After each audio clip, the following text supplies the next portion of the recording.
sur des pathologies de santé publique. Quand on dit pathologie de santé publique, c'est-à-dire des pathologies dont la sensibilisation peut servir plus qu'à la thérapie. Parce que quand on arrive au stade de thérapie, ça veut dire, au stade de traitement, ça veut dire qu'il n'y a pas assez de gains. C'est-à-dire qu'on ne peut pas gagner grand-chose. Alors que dans la prévention, on peut beaucoup gagner. Et la prévention ne coûte pas très cher. Il suffit juste d'écouter, d'être attentif et donc d'appliquer ce qu'on va partager avec vous. Alors moi, je vais partager avec vous sur les facteurs de risque cardiovasculaire. Donc, ce sont ces facteurs de risque cardiovasculaire, on va parler des facteurs de risque cardiovasculaire qui, s'ils ne sont pas bien pris en charge, vont entraîner des maladies cardiovasculaires. Et ces maladies cardiovasculaires sont susceptibles de causer des complications. Et la plupart, quand on est au stade de complications, il n'y a plus rien à faire, ou bien c'est juste une prévention tertiaire, c'est-à-dire la prise en charge des séquelles. Alors, sans plus tarder, nous allons adopter ce plan. Après l'introduction, nous allons parler des facteurs de risque cardiovasculaire. Après, nous allons parler de l'évaluation du risque cardiovasculaire global d'un sujet. Nous allons parler d'un phénomène très important dans ce processus appelé athérosclérose. Et nous allons parler donc des maladies cardiovasculaires. Et enfin, nous allons parler donc des maladies cardiovasculaires avant de conclure.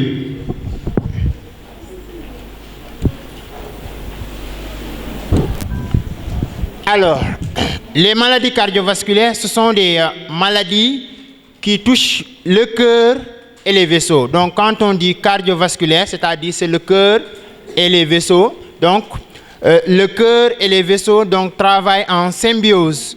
Donc, ce qui affecte le cœur peut affecter les vaisseaux et vice-versa. Donc, les maladies cardiovasculaires, donc, ce sont ces pathologies. Maintenant, quand on parle de facteurs de risque cardiovasculaire, ce sont des facteurs donc, qui peuvent ultérieurement, donc, dans l'avenir, entraîner donc, des maladies cardiovasculaires. Ce sont ce qu'on appelle les facteurs de risque cardiovasculaire. Alors,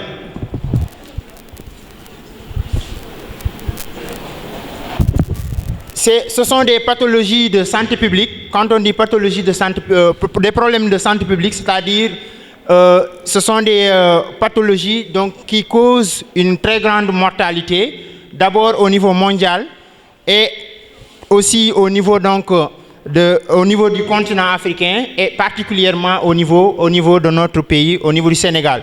Tout au début, les pathologies cardiovasculaires, on disait que ce sont des pathologies des pays occidentaux.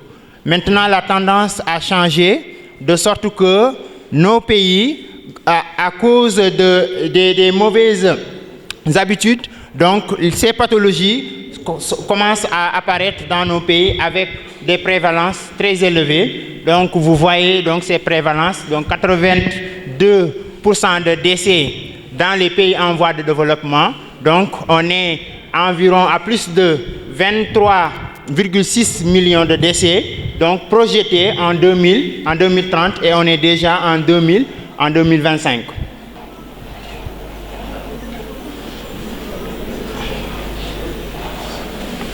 Alors, ici au Sénégal, ces pathologies, comme je vous l'ai dit, tout au début, il y a de cela des années, 20 ans et plus, ces pathologies étaient rares parce que les gens avaient une hygiène de vie qui est différente donc, de l'hygiène de vie qu'on a présentement. Et maintenant, on a commencé à changer. De sorte que les facteurs, on va en revenir tout à l'heure, donc ces mauvaises habitudes ont entraîné donc l'augmentation de la prévalence donc, de ces pathologies.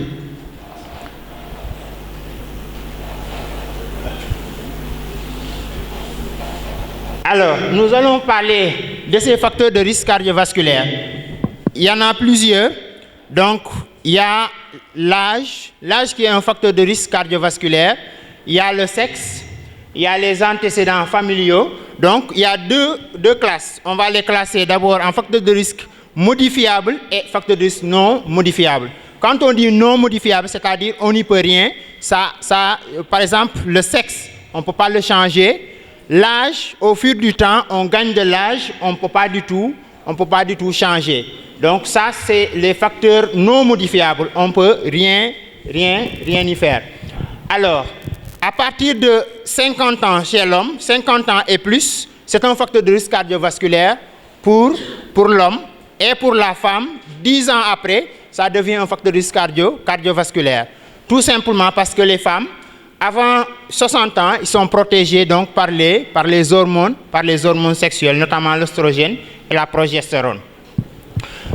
Alors, le sexe, comme je vous l'ai dit tout à l'heure, les femmes sont plus protégées grâce aux hormones sexuelles. Maintenant, les antécédents familiaux, s'il y a dans la fratrie, dans la famille, c'est-à-dire le père, la maman ou bien un frère ou une sœur qui meurt très jeune, si c'est de sexe masculin avant 55 ans, de sexe féminin avant 65 ans, ça devient un facteur de risque cardiovasculaire. C'est-à-dire la personne qui est dans cette famille où une personne est décédée de premier degré, c'est-à-dire soit c'est son père, soit c'est sa mère, soit c'est son frère, soit c'est sa sœur, qui meurt avant 55 ans si de sexe masculin et 65 ans si sexe féminin, ça c'est un facteur de risque cardiovasculaire. C'est-à-dire cette personne est prédisposée à avoir des maladies cardiovasculaires dans l'avenir. Alors, l'hypertension artérielle. L'hypertension artérielle, comme nous le savons, c'est un facteur de risque cardiovasculaire. Parce que l'hypertension artérielle, donc, c'est quand la pression artérielle est très élevée. La pression artérielle, donc, c'est cette force exercée par le sang sur la paroi donc, des vaisseaux, sur la paroi des artères. Donc, cette pression artérielle, quand elle est très élevée, donc supérieure à 140-90 mm de mercure, donc ça devient un facteur de risque cardiovasculaire. Maintenant, cette hypertension artérielle, donc c'est classé, il y a plusieurs grades. Maintenant, quel que soit le grade, que ce soit une hypertension artérielle systolique pure, diastolique pure, traitée ou non traitée, dans tous les cas, c'est un facteur de risque cardiovasculaire. Le diabète aussi, c'est une hyperglycémie permanente. Là aussi, c'est un facteur de risque cardiovasculaire. Donc, ça va se dépister donc, par une glycémie veineuse à jeun qui est supérieure à 1,26 ou bien une glycémie au hasard qui est supérieure à 2 grammes par litre. Donc, cette personne diabétique présente un facteur de risque cardiovasculaire. Donc, nous allons revenir plus tard donc, pour plus expliquer donc, cette pathologie. Donc, le diabète, c'est une pathologie due à une carence ou bien une insulinorésistance. C'est-à-dire, la personne qui est diabétique ne produit pas assez d'insuline. L'insuline, c'est une hormone qui est sécrétée par une glande qu'on appelle le pancréas. Le pancréas se trouve dans l'abdomen et ce pancréas sécrète ce qu'on appelle l'insuline. Maintenant, il arrive que le pancréas ne sécrète pas assez d'insuline dans le sang, ou bien le pancréas sécrète de l'insuline, mais que cette insuline ne parvient pas à faire rentrer le sucre dans les cellules. Parce que l'objectif de l'insuline, c'est de prendre le sucre qui se trouve dans le sang et de le faire rentrer dans les cellules, mais ça ne doit pas rester dans le sang. Maintenant, quand ça reste dans le sang, ça entraîne une hyperglycémie. Et cette hyperglycémie, maintenant, va causer des dommages dans le sang, au niveau des organes, et aussi des complications au niveau des vaisseaux, à savoir les gros vaisseaux, les microangiopathies et les macroangiopathies, c'est-à-dire les vaisseaux de gros calibre et de petit calibre. Alors, maintenant ce diabète, il y a deux types. Il y a le diabète de type 1, il y a aussi le diabète de type 2. Le diabète de type 1, c'est une carence en insuline, c'est-à-dire la personne ne produit pas donc d'insuline. Et ce diabète qui survient le plus souvent à l'adolescence, parfois donc à l'âge adulte. Parce que tout simplement la personne qui a le diabète de type 1 a des anticorps qui ont attaqué donc son pancréas. Donc soit ce sont des anticorps anti-îlot de Langerhans ou bien ce sont des anticorps anti-insuline. Quand on parle d'anticorps, donc les anticorps de l'organisme protègent l'organisme contre les maladies. Mais il arrive dans ce qu'on appelle les maladies auto-immunes que ces anticorps soient dirigés contre la personne elle-même. Et dans ce cas, c'est un problème. Ces anticorps maintenant qui attaquent le pancréas, donc vous voyez le pancréas ici en jaune, quand les anticorps attaquent le pancréas, ces anticorps, c'est la personne qui produit ces anticorps qui attaque le pancréas et détruit le pancréas. De sorte que maintenant, le pancréas ne produit plus assez d'insuline. Cette carence, quand ça atteint 90%, là, ça devient maintenant symptomatique. C'est pourquoi, donc ça peut aller jusqu'à l'âge de l'adolescence et la personne commence à ressentir les signes du diabète avec le syndrome cardinal. Il commence à avoir une polyurie, polydipsie, alors, donc une polyphagie. Donc ça, ce sont de l'amaigrissement, ça, ce sont les signes qui vont apparaître. Et quand on va faire le dépistage, on va se rendre compte que la personne a une hyperglycémie qui est permanente. Alors, le diabète de type 2 maintenant, c'est différent. Le diabète de type 2, la personne a accumulé des facteurs de risque cardiovasculaire. C'est une personne qui, durant sa jeunesse, ne s'est pas souciée des facteurs de risque cardiovasculaire. Il mangeait comme il voulait, il mange comme il veut, il ne fait pas de sport, on va revenir tout à l'heure. Donc il accumule, il fume, ainsi de suite, il accumule beaucoup de facteurs de risque cardiovasculaire. De sorte qu'arrivé à l'âge de 40 ans à 60 ans, cette personne a développé ce qu'on appelle l'insulinorésistance. C'est quoi l'insulinorésistance? Maintenant, la personne, il produit assez d'insuline. Le pancréas a produit assez d'insuline. Mais il en a tellement produit que le pancréas est maintenant taré. Tout simplement parce que la personne, plus par exemple vous mangez du sucre, le pancréas produit donc plus d'insuline. Mais à force à force de produire beaucoup d'insuline, il finira donc par se fatiguer. Donc ce qui fait qu'à 40 ans, donc le pancréas est fatigué. En plus de cela, il y a ce qu'on appelle la dyslipidémie, c'est-à-dire la personne a accumulé beaucoup de graisse dans son corps et cette graisse va empêcher à l'insuline de faire rentrer le sucre dans les cellules. Parce que je vous l'ai dit tout à l'heure, le rôle du pancréas, c'est de produire de l'insuline. Et le rôle de cette insuline, c'est de prendre le sucre, de le prendre du sang et de le faire rentrer dans les cellules. Parce que ce sucre, c'est le combustible des cellules. Les cellules travaillent, donc les cellules, leur source d'énergie, c'est le glucose. Vous voyez que, par exemple, une voiture, il y a une source d'énergie. Donc, tout ce que vous pouvez prendre qui fonctionne, il y a une source d'énergie. Mais la cellule, sa source d'énergie, c'est le glucose. Maintenant, ce glucose, la personne mange donc des aliments qui vont se transformer en glucose. Le foie aussi produit donc du glucose.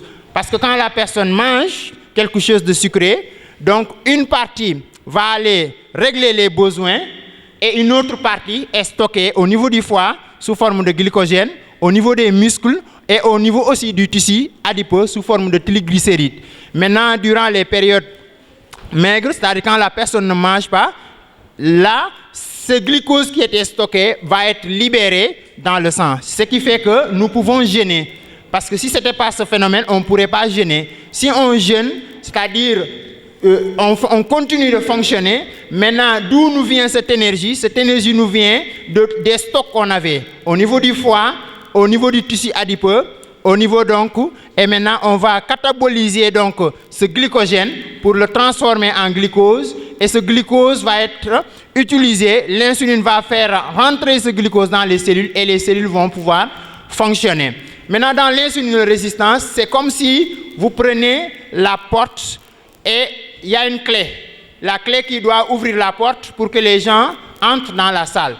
Maintenant, si la clé ne parvient pas à ouvrir la porte, qu'est-ce qui se passe? Tout le monde est coincé dehors. Donc c'est ce qui se passe dans l'insulinorésistance. C'est-à-dire, le pancréas, il produit de l'insuline, mais grâce à la dyslipidémie, c'est-à-dire les graisses qui se trouvent tout autour, l'insuline ne parvient pas à ouvrir. Et le pancréas aussi va penser qu'il n'y en a pas assez. Il va encore produire assez. Donc ça va le fatiguer. Ça devient donc un cercle vicieux. Il va produire encore d'insuline davantage. Il va se fatiguer. Ce qui fait qu'à la longue, il n'en pourra plus. Donc, on va arriver à ce qu'on appelle au stade d'insulinorésistance. C'est pourquoi les gens qui ont donc, un diabète de type 2, tout au début, c'est l'insulinorésistance, mais à la longue, ils ne pourront plus produire donc, de l'insuline parce que le pancréas aura donc donné tout ce qu'il a. Alors, maintenant, Parmi les facteurs modifiables, toujours, nous avons la dyslipidémie. Quand on parle de dyslipidémie, dans l'organisme, il y a, quand on mange les aliments, donc il y a maintenant ce qu'on appelle la matière grasse. Cette matière grasse, donc, va se transformer en lipides. Ces lipides, nous avons le HDL cholestérol, le LDL cholestérol. Maintenant, le HDL cholestérol, c'est le high density cholestérol. Ça, c'est ce qu'on appelle le bon cholestérol. Il y a aussi le LDL, low density cholestérol, qui est le mauvais cholestérol. Maintenant, ce mauvais cholestérol, on le verra. Donc, ça, il va permettre donc à la matière grasse donc de s'agripper à la paroi des vaisseaux. Et quand ça s'agrippe à la paroi des vaisseaux, donc ça va laisser des dépôts. Ces dépôts, on va le voir tout à l'heure, ce qu'on appelle les plaques d'athérome. Ces plaques d'athérome, maintenant, vont rendre malades les vaisseaux, vont diminuer l'élasticité des vaisseaux et ils peuvent se rompre à tout moment, entraînant des pathologies vasculaires. Ces pathologies vasculaires vont se répercuter au niveau du cœur, parce que le cœur même, on le verra, donc, a des vaisseaux sanguins. Et ces vaisseaux, donc, si ces vaisseaux sont bouchés, ça entraîne ce qu'on appelle la crise cardiaque, l'infarctus du myocarde. Si ces vaisseaux sont bouchés ailleurs, au niveau donc des vaisseaux qui vont vers le cerveau, ça entraîne l'accident vasculaire cérébral, ce qu'on appelle l'AVC. Si ces vaisseaux sont bouchés au niveau des membres, ça entraîne l'AOMI, l'atropathie oblitérante des membres inférieurs. Ça peut aller à l'ischémie de membres, ça peut même aller à la nécrose. Et donc, comme traitement, on n'aura qu'à faire l'amputation. Donc, ça, c'est la dyslipidémie. Maintenant, le bon cholestérol, le high density cholestérol, quand c'est très élevé, quand c'est supérieur à 0,6 grammes par litre, ça devient même ce qu'on appelle un facteur de protection. Parce que ce qu'il faut savoir, c'est que les gens ils disent cholestérol, cholestérol, cholestérol. Mais il y a le bon cholestérol. Parce que le cholestérol, c'est comme le sucre, c'est pas mauvais. Ce qui est mauvais, c'est l'excès. Ici aussi, le cholestérol, c'est pas mauvais. Le low density cholestérol n'est pas bon, mais le high density cholestérol, c'est bon. Parce que l'organisme va utiliser ce high density cholestérol donc, pour ce qu'on appelle la synthèse des stéroïdes. Les hormones stéroïdiennes sont les hormones sexuelles. La testostérone chez l'homme, l'œstrogène, progestérone chez la femme. Ça, ce sont les hormones donc, qui participent donc, au bon fonctionnement de l'organisme. Donc, on ne peut pas dire que ce cholestérol n'est pas bon. Dans la synthèse aussi de la vitamine D, aussi le cholestérol intervient. Dans la formation de la bile aussi, le cholestérol intervient. Mais quel type de cholestérol l'organisme a besoin? C'est ce high density cholestérol. Alors, parmi aussi les facteurs modifiables, il y a le tabagisme. Le tabagisme, tout le monde sait que c'est pas bon. Et ce tabagisme, ce qu'il y a à signaler, c'est que ça ne s'arrête pas à la personne qui fume, mais aussi les gens qui sont donc autour. Donc, ce qu'on appelle le tabagisme passif. Parce que ce tabagisme, ça n'affecte pas seulement le système cardiovasculaire. Il y a les autres organes qui sont atteints, notamment les poumons, le cancer, les pathologies pulmonaires chroniques, donc les dysfonctionnements donc, érectiles et ensuite, tout ça, c'est dû au tabagisme. Alors, ça, vous voyez, on a dit, le tabagisme, il y a le risque relatif de l'IDM, de l'infarctus du myocarde qui est multiplié par 5. C'est-à-dire quelqu'un qui fume a 5 fois plus de chances de faire ce qu'on appelle un infarctus du myocarde. L'infarctus du myocarde, c'est quand au niveau du cœur, il y a un territoire qui est ischémié, c'est-à-dire un territoire qui reçoit plus de sang, et ce territoire commence à souffrir. Si rien n'est fait, ce territoire meurt. Et si ce territoire est très étendu, la personne peut mourir aussi, parce que le cœur donc, se charge de tout l'organisme. Donc si le cœur ne fonctionne plus, donc la personne peut mourir. Et vous avez aussi donc l'atropathie oblitérante des membres inférieurs, il y a aussi l'accident vasculaire cérébral. Alors, comme je vous l'ai dit tout à l'heure, le tabac, aujourd'hui le sujet c'est les facteurs de risque cardiovasculaire, mais le tabac ne s'arrête pas, c'est au niveau du système cardiovasculaire, mais il y a les autres systèmes aussi qui sont affectés. Alors, il y a ce qu'on appelle la surcharge pondérale. C'est aussi un facteur de risque cardiovasculaire. C'est-à-dire quand la personne prend du poids, et cette surcharge pondérale, on l'estime par ce qu'on appelle l'indice de masse corporelle. l'IMC. L'IMC, donc, qui est donc le rapport du poids sur la taille au carré. Donc, maintenant, si ce IMC est compris entre 20 et 25, c'est normal. Maintenant, entre 25 et 30, ça devient ce qu'on appelle le surpoids. Au-delà de 30, c'est l'obésité. Au-delà maintenant de 40, c'est l'obésité morbide.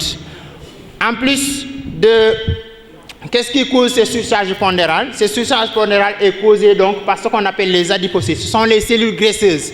Ces cellules graisseuses, quand la personne accumule beaucoup de matière grasse, donc les cellules graisseuses maintenant vont soit se placer au niveau sous-cutané, ils peuvent aussi se placer au niveau donc des viscères. On peut avoir donc ce qu'on appelle l'obésité abdominale. Cette obésité abdominale qui parfois peut être même beaucoup plus dangereux donc, que l'obésité donc, qui est générale. Cette obésité abdominale qui est évaluée donc, par un tour de taille supérieur à 102 cm chez l'homme et 88 cm chez la femme.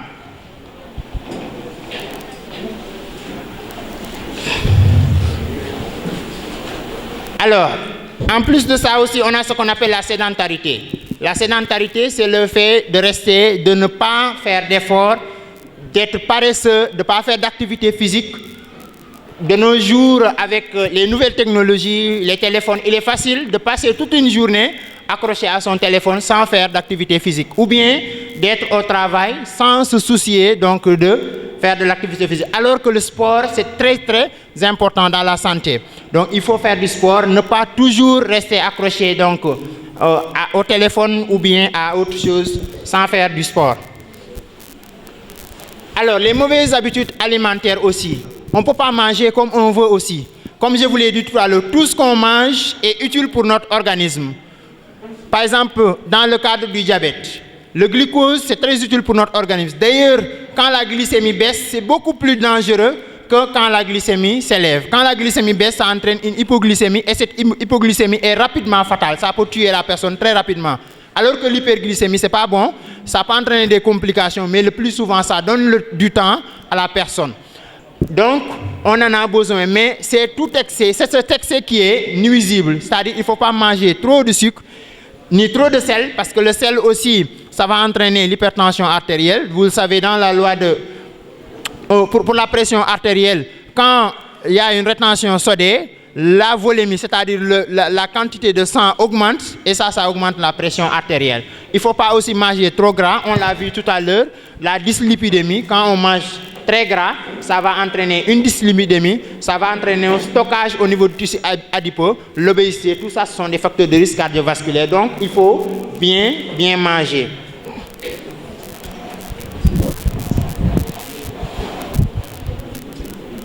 Alors, en dehors de ça aussi, il y a les facteurs, tout au niveau des facteurs de risque modifiables, il y a donc les facteurs psychologiques.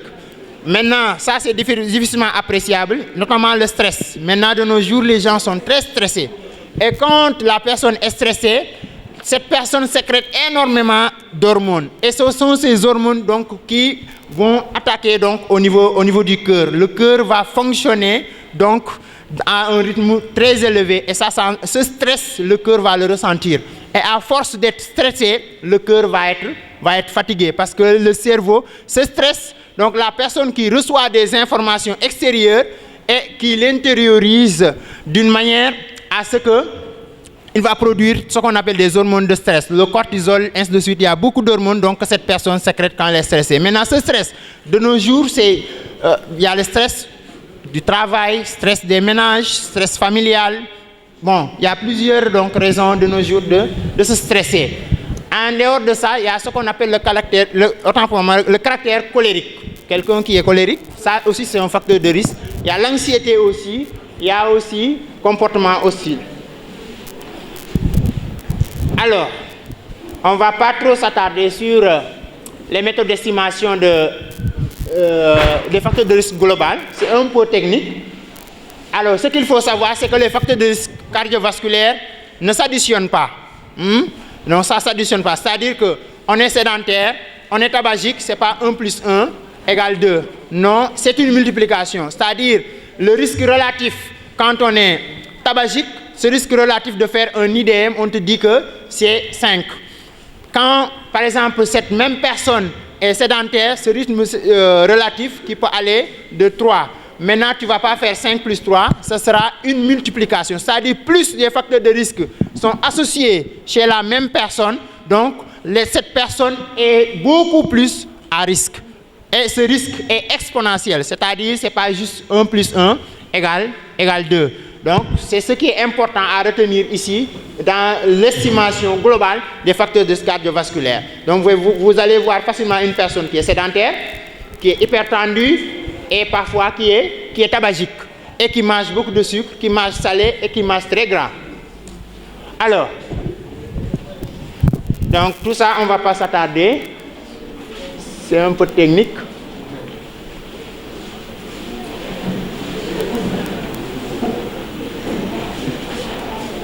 Alors, nous allons parler de l'athérosclérose. L'athérosclérose, je vous ai dit tout à l'heure, c'est la maladie des vaisseaux et cette maladie des vaisseaux va affecter le cœur. Maintenant, pour parler de l'athérosclérose, il nous faut d'abord comprendre un tout petit peu de l'anatomie, c'est-à-dire de la structure des vaisseaux et aussi du cœur, pour mieux comprendre cette athérosclérose. C'est pourquoi on va commencer par un bref rappel sur l'anatomie cardiaque artérielle, un tout petit peu sur la physiologie, donc cardiaque et artérielle, pour pouvoir comprendre donc cette athérosclérose. Alors, l'appareil cardiovasculaire, il y a le cœur qui est au centre et à partir du cœur, il y a les vaisseaux. Il y a les artères donc, qui naissent du cœur au niveau du ventricule gauche et ces artères donc, vont parcourir l'organisme donc en artères, artérioles, des capillaires. Après, à partir des capillaires, donc, ça va entrer dans la circulation veineuse et les veines vont retourner au niveau du cœur. Alors, ça c'est un vaisseau. Si vous prenez un vaisseau et que vous le coupez, vous regardez au niveau du microscope, vous allez vous rendre compte que ce vaisseau a 3 couches, notamment l'adventice, la couche externe, la média et donc l'intima. Alors, le cœur aussi, si vous le coupez, vous allez vous rendre compte que vous avez 4 cavités, 2 ventricules et 2 oreillettes. Maintenant, vous voyez que les vaisseaux donc, partent des ventricules. Parce que le cœur, il reçoit le sang par les oreillettes donc, chassent le sang vers les ventricules et les ventricules chassent le sang vers les gros vaisseaux, les artères. Donc, et maintenant, quand le sang passe par les artères, donc, ça va irriguer tout l'organisme et ça va revenir donc, par les veines pour rentrer dans le cœur à nouveau. Maintenant, ce sang qui va irriguer l'organisme, c'est un sang qui est riche en nutriments, riche en oxygène, parce que ce sang est déjà épuré au niveau des poumons, donc le CO2 est remplacé par de l'oxygène. Ce sang est déjà renforcé en nutriments et il va aller alimenter donc les cellules. En revenant maintenant, il va revenir avec des déchets et ces déchets maintenant vont être éliminés pour le CO2 au niveau des poumons et pour les déchets métaboliques au niveau des reins. Alors, donc ça c'est le cœur, donc sa situation entre les deux poumons. Ça, c'est la circulation donc sanguine, un petit peu résumé, comme je vous l'ai dit tout à l'heure. Le sang, il arrive donc par l'oreillette, par les oreillettes, oreillette droite, oreillette gauche, rentre par les ventricules. À partir des ventricules, le sang est chassé. Donc, le ventricule gauche chasse le sang donc, vers l'aorte, le ventricule droit vers l'artère pulmonaire. Vers l'artère pulmonaire, ça va être purifié au niveau des poumons. Vers l'aorte, donc ça va alimenter tout l'organisme. Alors maintenant, si vous prenez un vaisseau, le vaisseau, c'est un conduit, mais ce n'est pas un conduit ordinaire, parce que le vaisseau est soumis à des facteurs de régulation, c'est-à-dire le vaisseau sent les modifications de la pression artérielle et est capable de réagir pour réajuster cette pression artérielle. Le sang qui est contenu aussi dans ces vaisseaux, c'est un organe, et cet organe donc contient plusieurs types de cellules et chaque cellule a sa fonction. Alors, L'évaluation maintenant, comme on a vu un petit rappel sur l'anatomie et la physiologie des vaisseaux et du cœur, là on peut commencer à parler donc de l'athérosclérose. Cette athérosclérose, je vous ai dit tout à l'heure en parlant des facteurs cardiovasculaires que c'était une plaque, un dépôt donc de graisse au niveau des vaisseaux.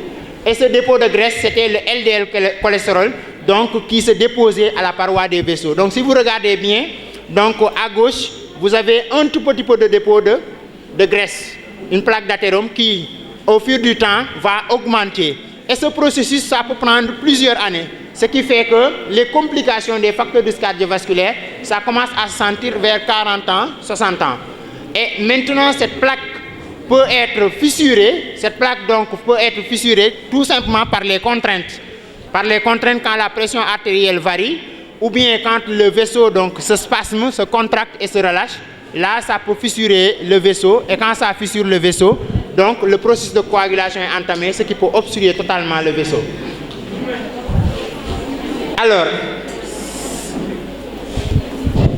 ces maladies cardiovasculaires, ces facteurs de risque cardiovasculaire, si rien n'est fait, ça va entraîner des maladies cardiovasculaires. Ces maladies cardiovasculaires, on a par exemple donc, les valvulopathies. Ce qui nous intéresse aujourd'hui, c'est donc l'ischémie, l'angor, donc le syndrome coronarien aigu surtout. Donc lorsque le vaisseau sanguin, le vaisseau coronarien est totalement bouché ou bien c'est partiellement bouché. Quand c'est partiellement bouché, ça entraîne une ischémie. La personne a très mal donc au niveau du thorax. Et là, c'est une urgence. Si vous voyez quelqu'un qui a très mal et qui place sa main comme ça, qui vous dit que moi j'ai mal ici au niveau de la poitrine, une douleur atroce. Et cette douleur, donc il faut que cette personne donc, se fasse consulter pour qu'on puisse voir est-ce que le vaisseau coronaire est obstrué ou pas. Parce que quand c'est obstrué, c'est une urgence. Il faut faire quelque chose avant les 6 heures. Sinon, c'est une nécrose. Et une fois qu'il y a la nécrose, il n'y a plus grand-chose à faire.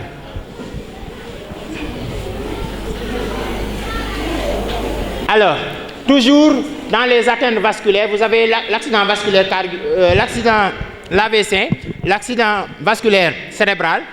Vous voyez ici le vaisseau qui va au niveau donc, du cerveau est bouché. Et quand le vaisseau qui va au niveau du cerveau est bouché, le sang n'arrive pas au niveau du cerveau. Quand le sang n'arrive pas maintenant au niveau du cerveau, donc cette partie qui devait être irriguée donc, va souffrir et donc, va entraîner donc, des nécroses. Avec maintenant toutes les complications que ça va donner, donc une hémiplégie, la personne qui perd la sensibilité et la motricité, partie de son corps. Si c'est au niveau des membres inférieurs, ça peut aller jusqu'à la nécrose. Alors, la prévention de ces pathologies maintenant, la prévention est utile. Donc, cette prévention, il faut faire ce qu'on appelle la prévention primaire, c'est-à-dire empêcher les facteurs de risque cardiovasculaire, surtout modifiables, de s'installer pour que donc, la personne ne risque pas de faire des maladies cardiovasculaires ultérieurement. Alors, ça c'est la prévention primaire. Il faut arrêter donc, de fumer, pour ceux qui sont tabagiques. Alors, pour les sédentaires aussi, il faut faire du sport, il faut bien manger. Donc, bien manger, ce n'est pas manger très cher. Donc, il ne faut pas manger très salé, très sucré, donc, et très gras. Alors, maintenant, la prévention secondaire, c'est-à-dire, les facteurs de risque sont déjà installés. On n'est pas parvenu à les prévenir, ils se sont installés. Maintenant, il faut les prendre en charge, notamment l'hypertension artérielle. Une personne qui est diagnostiquée hypertendue, il faut que cette personne, donc, suit son traitement, prend ses médicaments pour qu'il n'y ait pas de complications. Une personne aussi diabétique, diagnostiquée diabétique, là il faut faire la prévention secondaire, il faut prendre son traitement, suivre un régime et aussi faire de l'activité physique pour ne pas aller vers les complications. Alors, la prévention secondaire, une personne qui a déjà de l'athérosclérose, c'est-à-dire ces vaisseaux qui sont tapissés donc, par cette plaque d'athérome. Donc là, si cette plaque d'athérome est très sténosante, au niveau du cœur, on a un syndrome coronarien aigu, il faut aller intervenir donc, pour essayer d'élargir pour que la circulation continue. Donc on a l'athéropathie oblitéraire des membres inférieurs. C'est quand les vaisseaux au niveau des membres inférieurs sont bouchés, mais partiellement bouchés. Vous voyez cette personne qui, à chaque fois, marche, fait une marche. À un certain moment, il ne peut plus avancer. Il y a une douleur importante, donc il est obligé de s'asseoir jusqu'à ce que la douleur cède pour continuer, ce qu'on appelle le périmètre de marche. À chaque fois que la personne va marcher cette distance, on va ressentir donc cette douleur, ça sera obligé donc de rester assis donc, et après de continuer, ce qu'on appelle la claudication intermittente. Maintenant, ça c'est un signe, si la personne ressent ce signe, il va falloir aller consulter pour que ça soit pris en charge. Avant que ça s'obstrue, quand ça s'obstrue carrément et que le délai est dépassé, là c'est une nécrose. Et quand il y a nécrose, il n'y a plus rien à faire, il y a l'amputation seulement à faire. La prévention tertiaire, c'est quand maintenant rien n'est fait jusqu'à ce que les complications surviennent. La personne qui a fait un accident vasculaire cérébral, la personne qui a déjà perdu son membre par une ischémie, là, c'est juste une rééducation qu'on peut faire, mais il n'y a plus rien à faire. Donc, on ne voulait pas arriver jusque-là. C'est pourquoi on avait commencé au niveau des facteurs cardiovasculaires pour les prévenir. Alors, je vous remercie de votre attention.